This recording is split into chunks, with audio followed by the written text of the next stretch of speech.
Uprooted Theatrical Studios presents.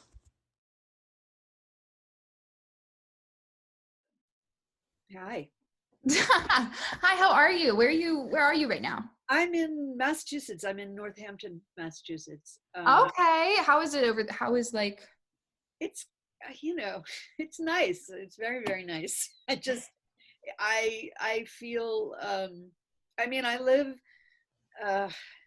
I miss New York, and I feel, I'm lucky that I didn't have to be in New York during all of this, but I also feel conflicted about that, and I miss New York badly. And where are you two? I'm in Tennessee. Ah, And I'm in Maryland. Okay. Yeah. Across the country. Yeah, all over. It's the modern world. Modern world of Zoom, everyone. Yeah. So I'm helping to organize this. I work with this group of called Still Write to organize silent playwriting retreats. It was started like 10 years ago by Anne Washburn and Madeline George, and the playwright Eric N. is the person who he's sort of the leader. And then Anne and Madeline created this context for him to do these. Anyway, and I came in to help organize them now, but we can't do the live ones this summer. So Eric created a 30-day virtual one, and we're in the process of getting that ready and organized. But there are people who are going to do it probably who from all over the world. I mean, most people are here, but there is like somebody in London and someone in Shanghai, I think. I mean, it's just wild. Which is like, oh well, this is the silver lining. It's it's not the same experience, but it has certain virtues. Yeah, it's a new way to connect. Yeah, that's interesting. How does that? Okay, so now I'm wondering, how does the silent retreat work via Zoom? Well, this is the first time we're going to do it, so it's mostly not on. The silent part is not on Zoom. Basically, the concept of this, and again, Eric has just created this new version of it, and then we're going to do it for the first time. But the idea is that he will send an email with writing prompts every morning. There will be a group Zoom meeting at the beginning and the end. And then every week you'll have a one-on-one Zoom meeting with Eric where you talk about the process. And the idea is that you sort of curate for yourself based on what you can do. Like, what time do you have in your life? Are you working from home? Do you have kids at home? Like, can you be in silence for 10 minutes a day and write for half an hour? Or are you actually going to go, so everybody gets to sort of create their own version of it in response to what they can do. But Eric has a way of sort of shattering your usual process and helping you do this completely different thing. I've done some of the real life retreats, and they're really transformative in terms of process. And it's just not about, you don't read your work, you don't get feedback, it's all about process. So that's really interesting. Yeah. That's awesome that you guys are still finding a way to be able to do that for everyone. Yeah, there's a lot of big things going on in the world, obviously, but if you're a writer, for example, you also need to keep writing. Like, you need it. It's who you are, right? So finding ways to help support each other in that process, while being very much it's not entirely easy to think about anything else but what's going on in the world. Yeah. And that's okay too. Like, not everybody has to be productive every freaking minute. Yes, that's so fair. Yeah. We have like a list of questions that we'd love to ask you. Starting with, what drew you to theater and playwriting? Okay. It was a series. It was stages of the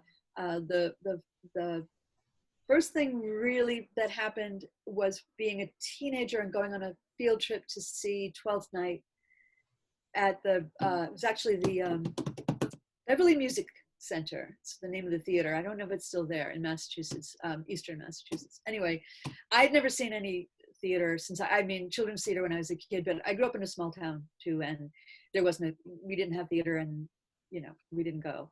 And I was like an arty girl. I was doing like art, bad poetry and things. And then they took us to see this play, and it just changed my life. It's a typical conversion story, I think, for people who end up in the theater. But it was a school matinee, and I waited afterwards until the room was empty. Everybody left back to the buses, and the ushers were gone. The place was completely empty. And I walked down to the stage, and even though I myself felt a little goofy about it, but I took just one step over onto the playing area, onto the stage. And it was sort of I don't know what the hell this is, but I want to belong in it. This is the world for me. So 3 years later, I was studying at Stella Adler. I went to NYU and I studied at Stella Adler. And then I switched to the experimental theater wing at NYU. So I studied acting, and then I studied experimental theater. And then in the course of doing experimental theater, of course, you're devising work and you're writing work and performing. And then after that, I did experimental theater in downtown New York for a few years with people I had graduated with.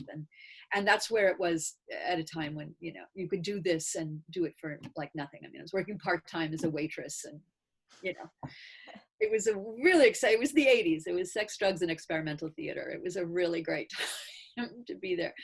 But I burnt out. I didn't know how to be an artist. I didn't know how to make that work as a life. And eventually I sort of burnt out, and I tried being a straight up actress, mainstream actress. And I just was never going to be successful in that. And it was painful. And I felt like I'd given up all my creative power.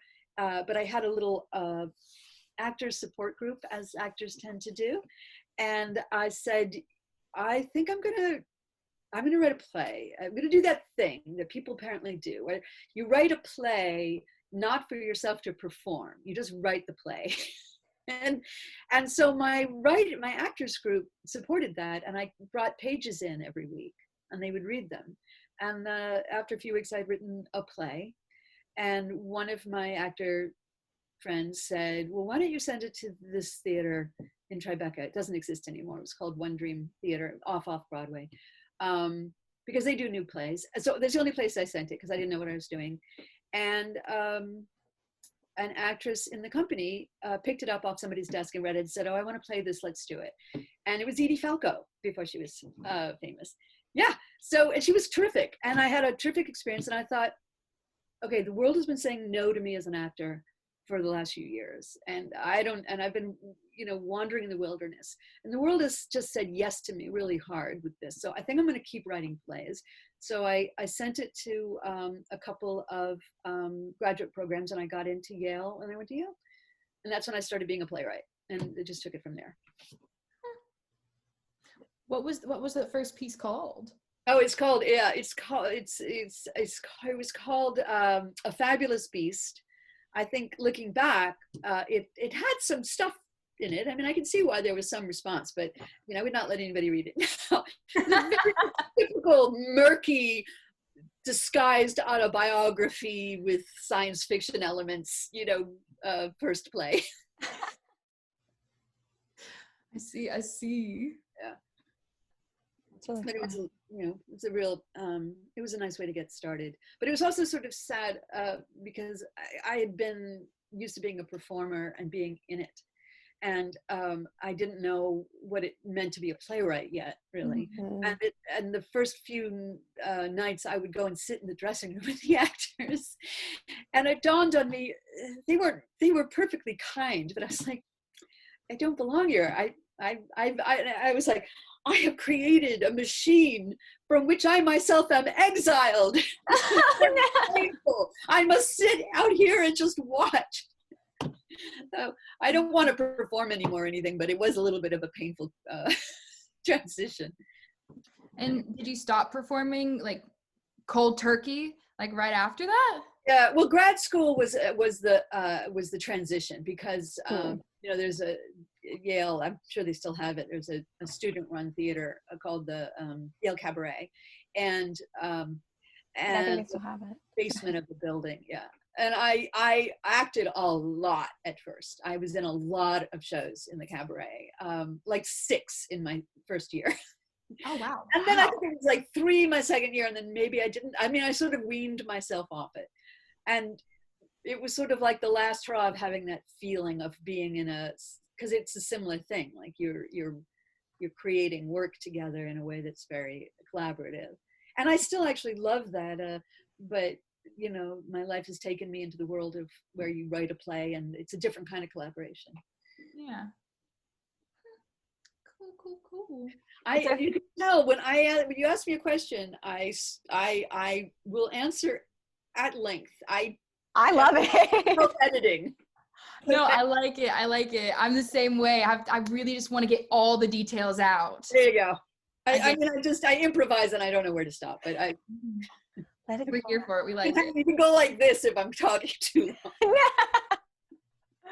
No, Okay, you're now I'm just curious, do you have like a favorite role that you ever got to play?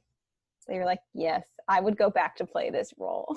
Well, a couple that I loved. One was I played the first witch in a production of Macbeth, and yes, and I really loved it. The witches are my favorite part of the entire Absolutely. show. The first witch gets that speech about drowning that Yes. husband's ship. Yeah. Yeah. And the other one was Elmire in Tartuffe. I had a wig, the most gorgeous costume, and all that great language. Yeah. Oh, restoration comedy is iconic. It's true. Well, you know, my another turning point in my life was when I was studying at Stella Adler and doing a scene from The Way of the World. And that was the first time I had engaged with restoration theater, restoration comedy, and I loved it.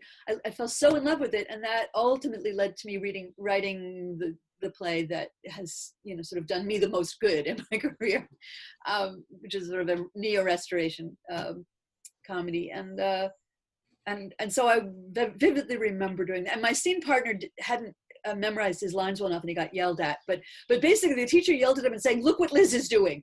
You are letting her down." I was like, well, he does deserve to get yelled at, and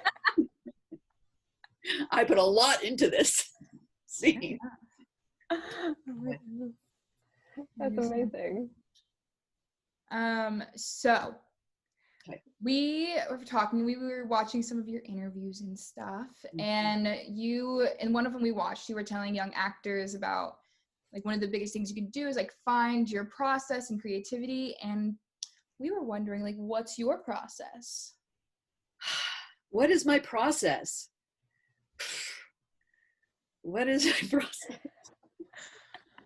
My process is, all right, I will say, there are patterns. There are definitely patterns, and I'm sure I could identify them.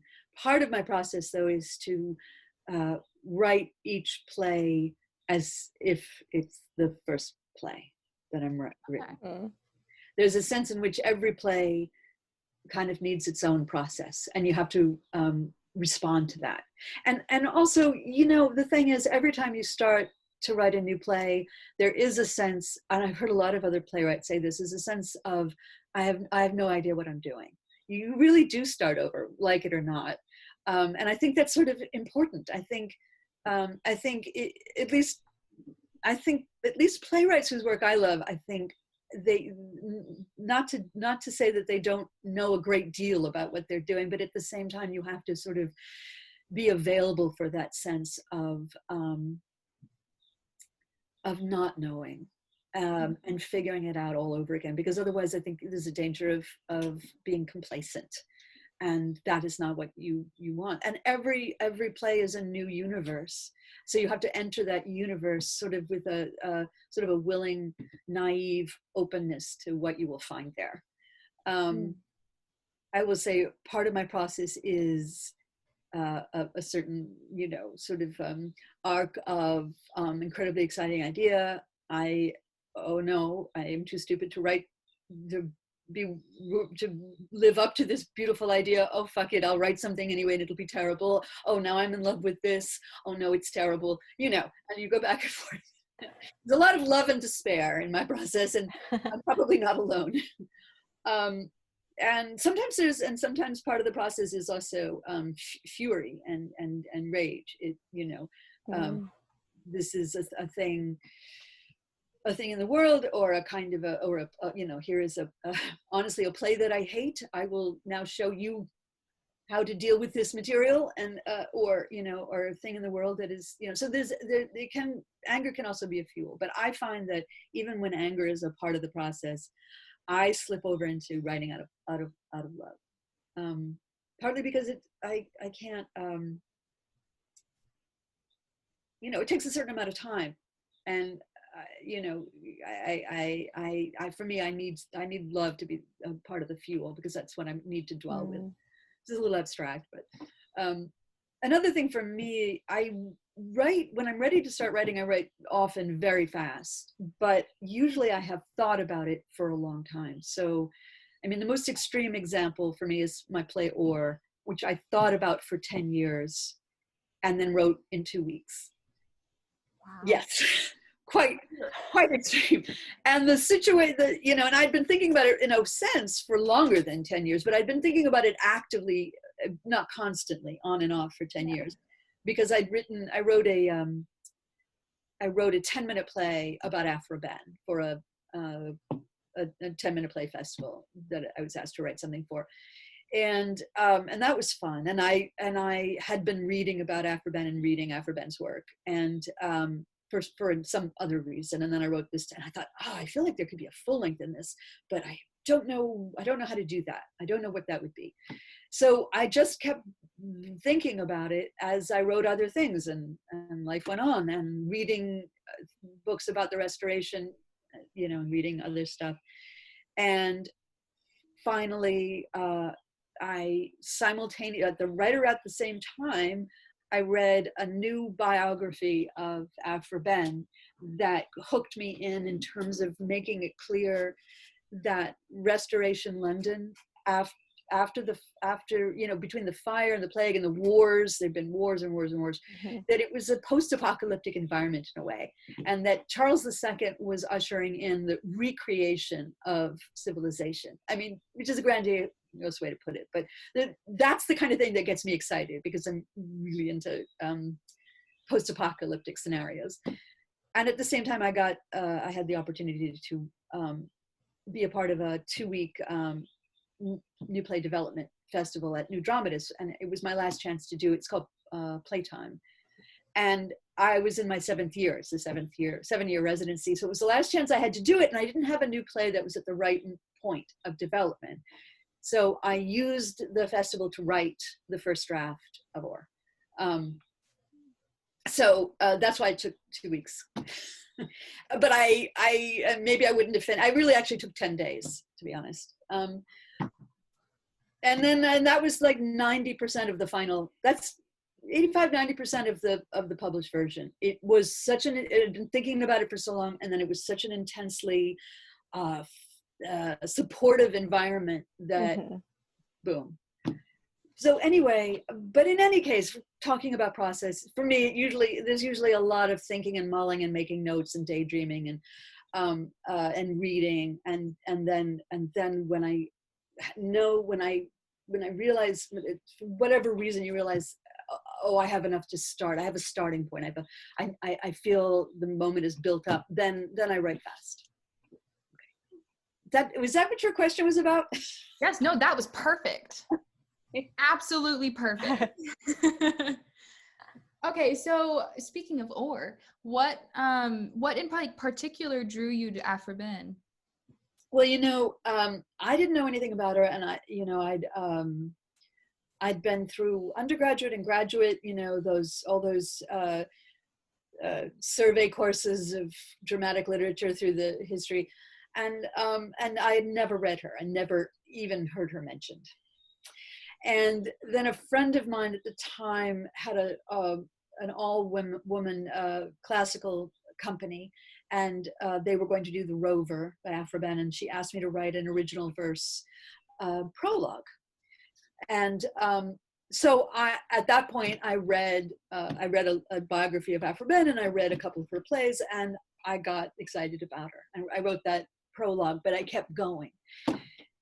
And that's all. I mean, because I had already had that, I already loved Restoration. I loved the period, so I'd always continued to read, works of popular history set in the period. So I had a general sense of the period, and so that was the starting point with that. And then I went on that long 10-year journey to find her. So, like, what was your intentions on setting? You talked about the prologue. Was there you have that in verse as well? Is it because of the love of Restoration you kind of put those in? Yeah, well, I mean, the prologue I wrote for my friend was because, she, again, in response to the period, said, rather than use the original prologue, which is absolutely incomprehensible now because it's so vernacular, and she wanted to have an original prologue that would do what the prologues at the time did, which is sort of get you in the mood and sort of, introduce you to some ideas that they want you to pay attention to, or, there's all kinds of different ways they used prologues, but it was also a chance for the lead actors to come out and flirt with the audience and get them liking her, so they will stay with the play and they won't hiss at it or throw things, it's basically a seduction. So just because when I started to write, yes, I did not want to write a pastiche. I didn't want to write a mock Restoration play. I wanted to write a play of our moment. But I wanted to sort of honor and embrace and use elements, structural and sort of formal elements. So I didn't know if I was going to cut it or keep it, but the idea of writing a prologue that is an actress, oddly enough, originally it was going to be the actress who plays Nell. I don't know why, because traditionally it would be the lead actress, and then I changed it in the early process to make it the actress who plays Afro, but to have her be as if it's the actress. She's not in character yet, and she's talking about the play. I mean, partly because it's fun to write that sort of thing, and it's fun to write in blank verse, and but as a way of sort of, I guess, bridging the now and the then. Like a way to bring people into the world. Yeah, like you're coming in from outside, and you're in this theater and you're chatting with your friends, and then an actress comes out and says, "Okay, wow, so we're going to do this thing." And it's pretty common for, I've seen a number of productions of it. It's had many productions, and I've been lucky enough to see a bunch of them actually, and be involved with more than one usually is, because usually it's, you're lucky, you're involved in the premiere and then it's off and you never see it again. But I got to be involved in the second production, and then I have been invited to a certain number of others over the years, and so it's interesting to me. But it's not uncommon for people to use the prologue to actually have her change on stage, change from the actress to the character. Yeah. So putting on the big dress. Yeah. Whatever it is. That's such a cool idea. Yeah, it's a nice. I mean, I've seen people do a lot of different things with it, and other really exciting choices as well. But I've noticed that that's a not infrequent choice, and so it really does that thing. It's like drawing you. The Seattle rep, they had her. She was already in costume, but she started the speech. They have in the space that it was in. They have like those balcony boxes along the side, like in an old-fashioned theater, and she popped up in one of those and started it, and everybody's like, hello, and then she climbed over the edge of it and climbed down to the stage on a ladder, And so yeah, and she was already in costume, and it was thrilling. It was very dashing. Yeah. I feel like that so fits the character of Afra as well in the show. Yeah. Yeah. I think so. That's So so I'm really curious, when I was reading it, how did, like, you have two very iconic women, theater history women, Afra and Nell. How did you, what inspired you to have their worlds kind of collide? Well, it's just when you're reading about the period and reading about Charles II, it's just easy to kind of fall in love with all of these people. So again, writing out of love, I was in love with Charles II. I was in love with Nell Gwyn. I was in love with Afra Ben. They were all such vivid people, and also they were stars. They were stars of their moment. So so sort of like how would I not love that, right? And Lady Davenant was a real person too, the producer, and actually William Scott was a real person, although he was probably dead by now. But I was like, well, there's no proof he's dead, so I'm bringing him to London, and then I'll kill him. But That's true. yeah, but yeah, no, I think it's just there. It's just gold in the street. I just walked over and picked it up. Okay, so that makes, I gotta ask, how much of it is based in reality after reading all of the biographies and stuff? Right. What I aimed for while I was working on it was that even if a great deal of it may not have happened, all of it could have happened. So, for example, and I should say, as is laid out in the prologue. I forget how I put it in the prologue, but basically, at some point in the prologue, she says, by the way, don't complain if you don't think this is quite accurate, because playwrights have the right to do what we want to with, and I took Shakespeare as my model there, because, his historical plays were wild. he took wild liberties, and nobody cares. It's theater. It's not history. You can read a book if you want to see what really happened. But I also love the period, and I love the history, and so certain choices I made, like there's absolutely no evidence that Afra Ben ever slept with Charles II. There's proof that they met that one time she came to give her report on Suriname. There's proof that she was a spy. She did write to him from Antwerp saying, I'm freaking stuck here if you don't send me some money. And even her ending in debtor's prison is generally considered likely, but we don't know for sure. There's a lot that isn't known. And certainly that she slept with him is completely, there's no evidence for it. But there's absolutely no reason to think it wouldn't have happened. It's very much in character for both of them. And of course, Nell and Charles, she did become one of his important mistresses. And officially they met backstage at a play. He went to see a play. He said, oh, I'm going backstage. I'm going to meet the actress. So he didn't meet. But on the other hand, that could be the official story. And in fact, they met at Afra Ben's house. In other words, nothing impossible. And also, again, it's steeped in history because I'm interested in the history. And I think, but when you do a lot of research, at a certain point, when you start writing, two things. One, you have to throw the research out and not care about anything that in the moment absolutely necessary to use. Otherwise, it's just going to be, and here's a fact I know, we don't care. And the other thing is to also take whatever liberties you choose, because what matters is that it be theatrical. It does not matter if it tells the true story, but it tells the true story in the way that, art. What is that Emily Dickinson line? I think something like, tell the truth, but tell it slant. Yes. Yes. Yes. Yeah. Okay. Huh. So how did you come up with the title Or?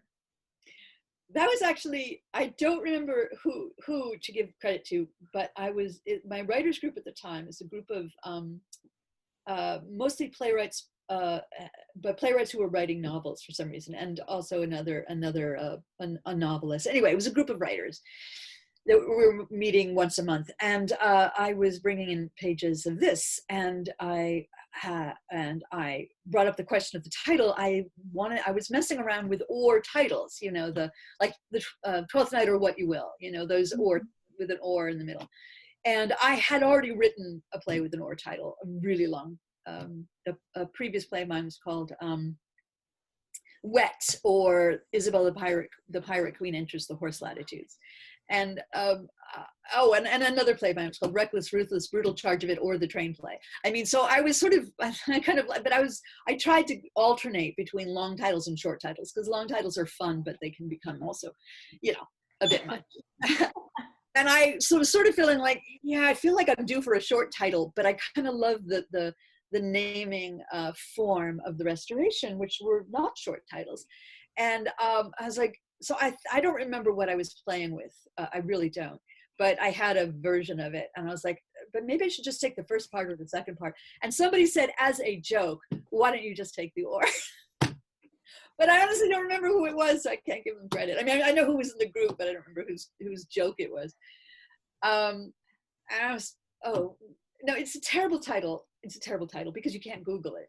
But I wasn't thinking about that at the time. But in every other way, it's a perfect title. And then I kept writing, I mean, like the Lady Davenant speech I wrote later. And I thought, oh, let's have some more fun with the or, because she goes on about or titles. And then I talk about it in the prologue, and it thematically felt more and more like, how could the play be called anything else? Yeah. I don't know. I feel like it is a perfect title for the play, though. There's that constant, like, she's spy or is she a playwright? Does she love Charles or does she love Nell? Is she this or is she that? Which way is she gonna take her life? Or she can, you know, with both. Yeah. Yes. I don't know. I really like the title. Good. Thank you. And I mean, I would have made fun of if it was somebody else's play, I might have made fun of keeping the comma, but the comma does feel important to me, so do it. But when you tell, if somebody says, oh, what's the name of the play? And you every single time if I say or, I have to say, or comma. I don't know, like or. The comma helps it be Googled. Makes it a little bit easier. Does it? Yeah. I would assume so. I think that if you type in or comma, it's more likely to come up than if the title was just or. Yeah. Yeah. Every time I see anything having to do with Oregon, I think they're talking about my play. OR in all caps, like a play title. They are. Fair enough. All right. Okay. So, you have achieved a lot as a playwright, and we want to know, like, what is, like, your biggest goal to achieve?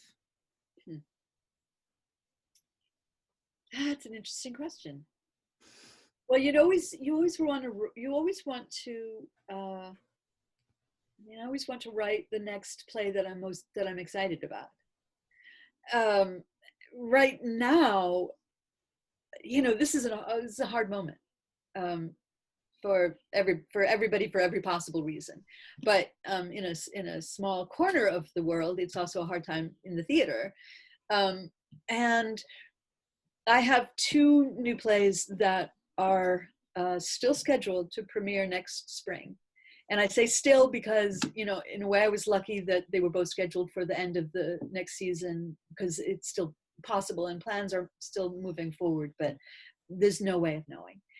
And they are my 2 most recent plays, and they're very different. And I just remember in January how excited I was. Like, this is going to be an amazing freaking season for me. It's these two completely different plays, and I'll be going straight from one to the other. And the most happy thing in the world is being in rehearsals. And I love the people I'm going to be working with, and I love the places where I'm going to be doing it. And it's just going to be an amazing. And then both these plays are going to be launched, and maybe other people will want to do it. And I'm so happy. And that will, it's like, that's what at the time, that's what I wanted. I wanted these two new plays that I wrote in very different sort of circumstances and different frames of mind, and formally very different, aesthetically very different. And how wonderful that they're both getting these premieres. And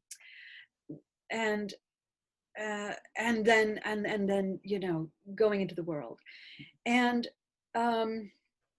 now that's like, well, maybe that will happen, but it's all different. It's all the same. Like, I had to let go of, like, I'm lucky that they may still be happening, but in any case, it's just all been a process of letting go. And so, since the pandemic started, I have been writing a potential novel, because I had started it like ages ago just for fun and put it aside to work on these plays. And then, this all started, and I couldn't even imagine. It felt like, okay, the theater is collapsed for the moment. And yes, theater will come back, because, plagues have shut down the theater over the centuries, and theater always comes back. But it may be different, and in some ways it needs to be different. In some ways it needs to be very different. And this very sort of brutal shakeup may turn out to be, from the theater's point of view, a necessary corrective if we use it properly. But for an individual playwright, it's a weird and sad time. It takes the wind out of your sails. So I was happy to go back to this book that I had started and thought, I need to write for my own sanity. So I'm just going to write every morning, and I'm going to write this thing that is completely, nobody needs it. It's, I have to admit, it is also said in the restoration, I have written other things, but it was just it's an easy go-to for me. But it's historical fantasy. It's not, so it's not literally impossible things happening. But so that's what I'm working on. And so in terms of what I want, what I aiming for, I have no aims. I have no ambitions. I'm also at the moment, of course, thinking very actively and thinking very, what's the word I'm looking for? I don't know, thinking very hard about my role as a white person in the theater too, which is something that everybody's thinking about. Oh, like, I guess I'm assuming everybody's thinking about that. And, so what does it mean for me to be a white playwright? What does it mean for me to be a woman playwright? What does it mean for me to be, the kind of work that I do? So I don't know. I feel like it maybe in a few months, or if somebody gives me a commission and I have to write something, I'm just, should be fine too. Doesn't seem very likely. I think people are handing out money right now. It's a really interesting pivot point. And what's happening, sometimes people complain that American theater in particular isn't about present day, isn't responding to current events. And I think playwrights almost universally always say, well, kind of fuck you, because it takes years to get your play on. So what can you do? You can write out of the moment, and then 3 years later, the moment has passed when somebody's ready to do your play.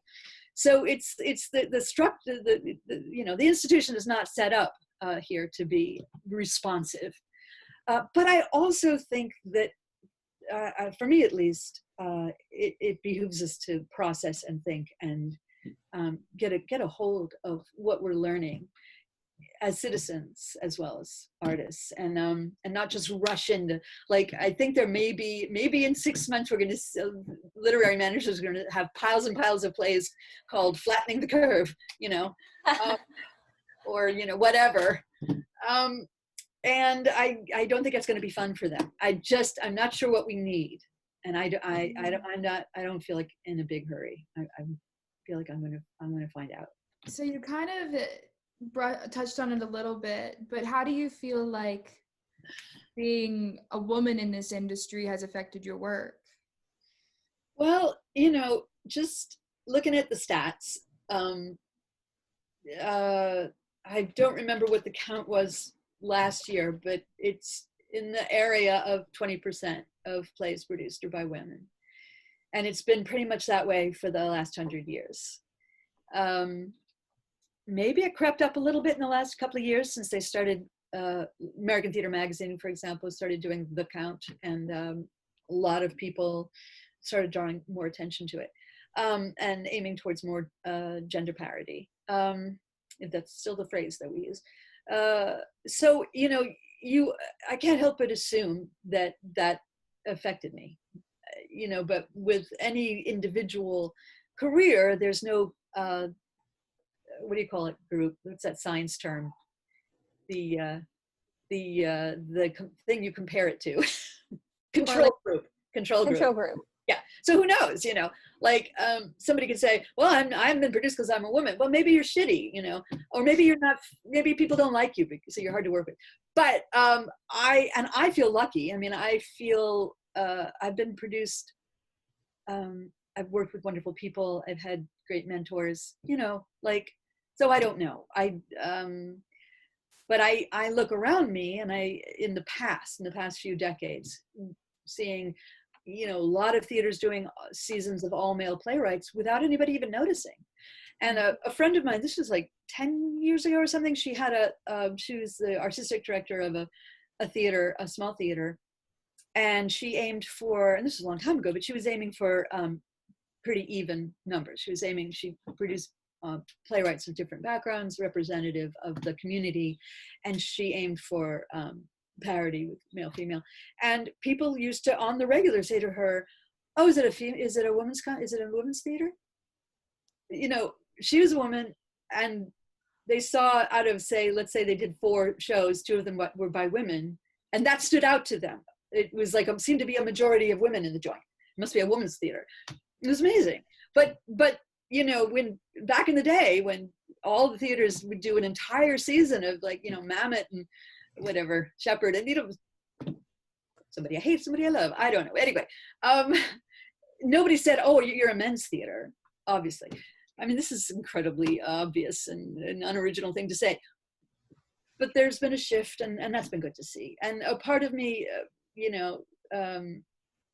there have been times in the past when I felt like, geez, kind of would have been nice to have not wonder if there was that barrier.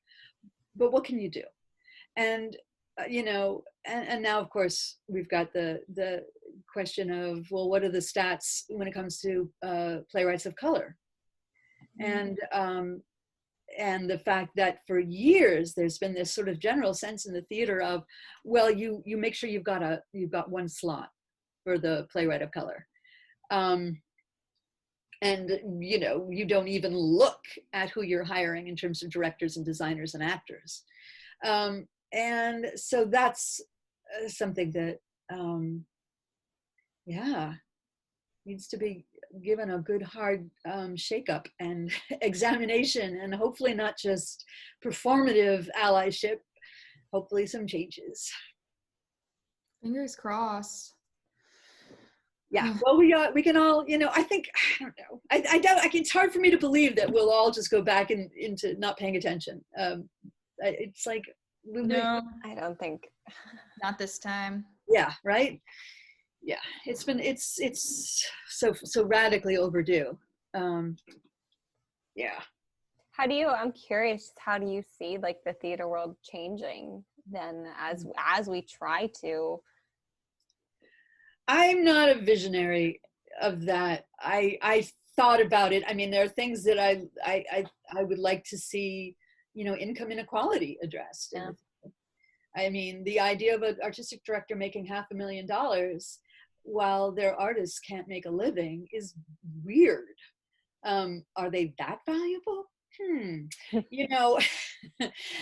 It's like, why is the theater adopting a corporate model? And I think you know, and I think like you're not going to have, you know, you're not going to solve these problems until you like, I think, diversify your boards. You know, does your board reflect the community that you're a part of, or that you should be a part of? And so I think really, I think what would help is making, you know, really making deliberate overhauling type of choices at every level. And a lot of theaters are gonna, I'm not going to be happy to see any theaters go under, but I assume some theaters are going to go under. But new theaters will start, and maybe the new ones that start, we can take that from the ground up. But you know, when a couple of years ago, there was, I have no sense of time, but when Me Too exploded and it even hit the theaters, so that you had a handful at least of older male artistic directors who it finally caught up with them, and they got ousted.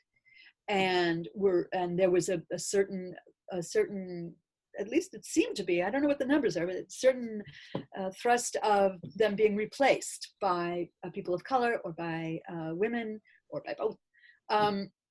Not in every case, but you know, but by people who were definitely were not abusive. So that actually, I don't know. That seemed to help. It seemed to be a proper response to something that had been let go for far too long. I mean, abusive artistic directors have existed all my life, all our lives. So the fact that there was a whole new idea that, oh, guess what? You don't get to do that anymore, and you're even going to lose your job. So to an even greater degree, like how can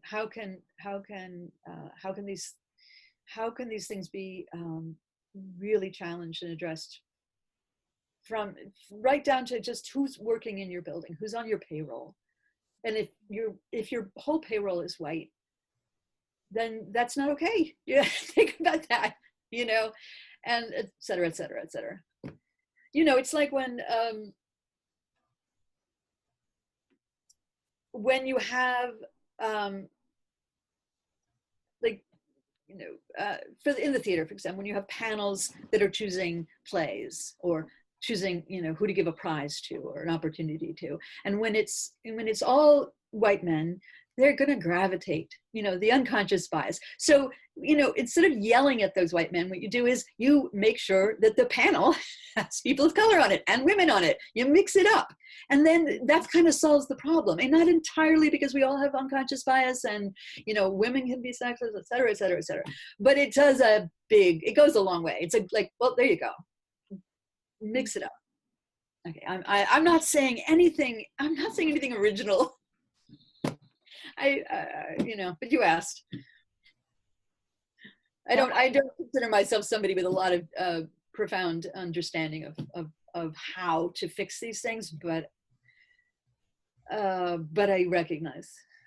Yeah. No, I appreciate just the conversation, because Yeah. I think it's good to, I think more conversations like this have to start happening to figure out what actions we do have to take. Yeah. And be humbly ready to not know, and to listen, and to respond, and to know when to shut up, and know when to try to be honest and authentic, et cetera, et cetera. Absolutely. Don't want to take too much more of your time. It's really a pleasure. You guys are lovely, and it's fun chatting with you. And obviously I like talking. So. We appreciate you talking. It was awesome hearing your responses and hearing your story and how everything came to be. Yeah, we appreciate your time. Well, I appreciate what you're doing. It's I mean, good for you for being on the quest, being in the process of figuring out how do you, here at the starts of your careers, engage with theater when theater has, you know, slipped out from under your feet. But it will be back. Will be. Yes, we it will will come out stronger. We will. All right. Thank you so much for your time. We love talking with you. Pleasure. You guys take care. You too. Bye. Bye.